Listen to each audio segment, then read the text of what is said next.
ఇవాళ గుడ్డు పులుసు అండి. కడాయి పెట్టి ఆయిల్ వేసి ఒక 3 టేబుల్ స్పూన్స్ జీలకర్ర ఆయిల్ వేసేయండి.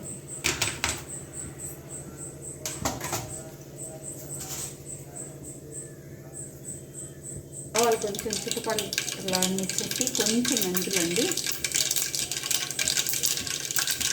2 తెల్లగడ్డలు ఈ విధంగా నొక్కేసుకొని తిరగమాతలు వేసేసేయండి. 1 కప్పు ఆనియన్ తరుగు,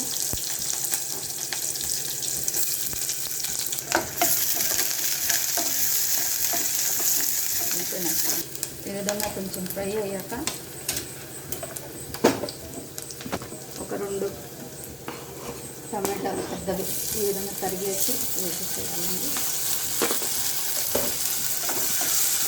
మెత్తగా స్మాష్ కానివ్వాలి. టమాటాలు బాగా స్మాష్ అయ్యాక ఒక 1/2 స్పూను పసుపు, ఉప్పు తగినంత, 2 టేబుల్ స్పూన్స్ కారం వేసి ఒక 2 మినిట్స్ కలబెట్టండి. ఎందుకంటే కారం స్మెల్ రాకుండా ఉండడానికి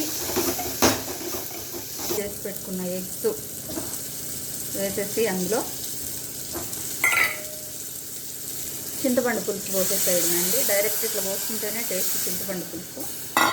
ఎగ్స్ మునిగేంత వరకు పోసుకొని ఉడికించుకుంటే టేస్ట్ బాగుంటుంది.